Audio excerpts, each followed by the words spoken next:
So the whole towards recovery thing, we're trying not to be treatment. We're trying not to work within the constrained way of a contract. We're able to work differently, and so and we invite people to join us, and we ask them if they want help walking, someone walking alongside them. And recently, I had a call from someone within our community that's got someone that they know that needs help, and so they just, they've messaged me, and I've been to see them. I've given them my card and said, if you want to have a chat, have a chat. Our next online meeting is not this Friday, it's next Friday. But if you want to talk in between, you can. In the meantime, here's some resources, on our website and stuff. And we've got other people who, most of them have jobs or run businesses. Some of them don't. But everyone is kind of just, they're getting on with their life in recovery, and they've been down the treatment path, and sometimes it's worked. The rehabs tend to work better than the community services, is what we found, whether it's the demographic that we're working with. But the community services do the volume. They get, they're there for everyone. But the volume means that it's a kind of, not a one size fits all t-shirt. I think they do try and personalize and tailor the service to people. But I think the experience of the person seeking treatment is, it's not really, they by the time they come to us, they kind of say, I went there, I did this, it didn't really work. I couldn't get an appointment before work. I basically needed to not have a job. I needed to have fallen so far that I was on benefits and able to, turn up for their breakfast club and do their group. And it was all during the day, which I think there's a place for that. I mean, don't get me wrong, but we're not that. We're more events based. We're more about bringing people together. We now have a thing called a Strava club, where people go running and they post their run on Strava, and other people in the recovery community can see it and, give them kudos and make comments, and and people can post pictures of, one guy who lives up in the Wirral and rides his bike. He does, 60, 70 mile bike rides as part of a club, and he posts them. And he's a lovely guy, he's retired, but he's filling his retirement with volunteering, and he's keeping himself fit and healthy.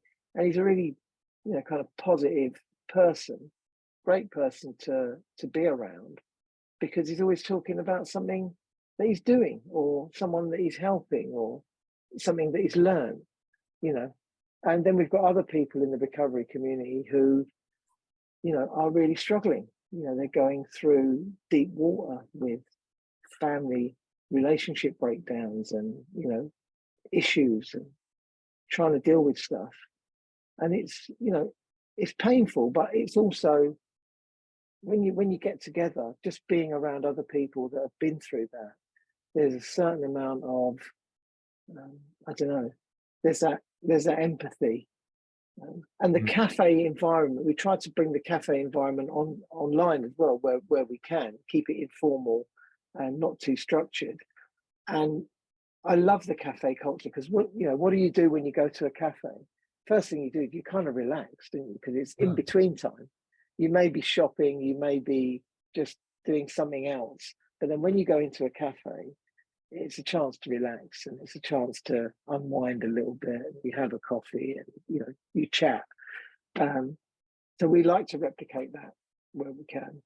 So what actually happens? So if I turn up at the cafe on one of the monthly meetings, what would so I if we're having if we have a face-to-face cafe, then what you'll find is there'll just be an open welcome. You come in, there's coffee and tea and cakes and savouries and what have you, and there's people. We never know who's going to come, and I always say to Shelley, my wife, I'm not sure if anyone's going to come.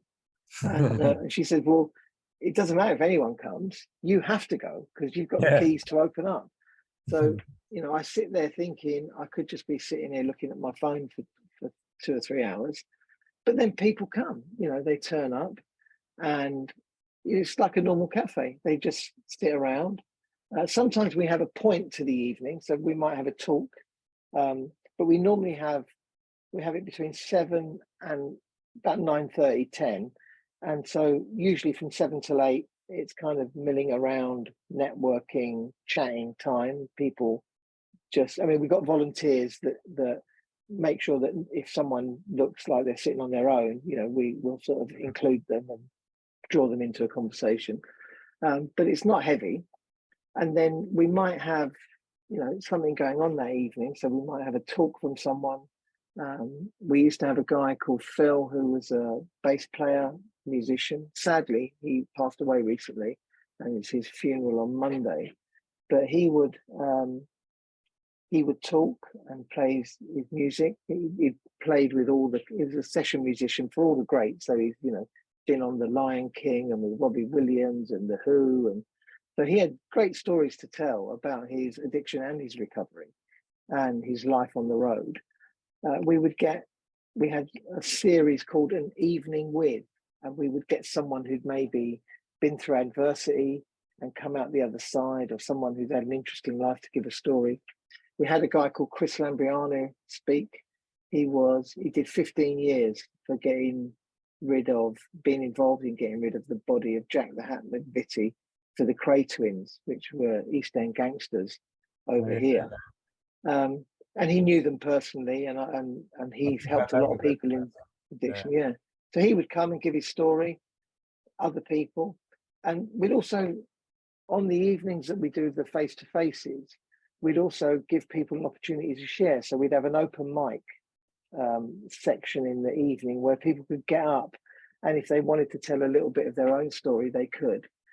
And that would be it. You know, we'd tidy up and we'd be home by 10, sort of thing. On the online ones, we have a simple format. We have a check-in. We have a waiting room, so we can see who comes in, and you know, we can confirm who they are before we let them in. But we have a simple check-in, round robin kind of thing. People check in, and that is really useful. I mean, people just catch up on what's been happening over the last couple of weeks, and then we usually have a topic. So we'll talk about something. Me or Justin or one of the others will do a kind of 5-minute talk on something, and then we'll discuss it. And that'll be that. And then that's the end. There's no greater format than that. That's all we do. It's like a check-in, a talk, a discussion, and then, you know, we come into land and we finish. And we have a WhatsApp group that backs it all up. So people are on the WhatsApp group, can talk to each other, encourage each other, tell each other what they're doing.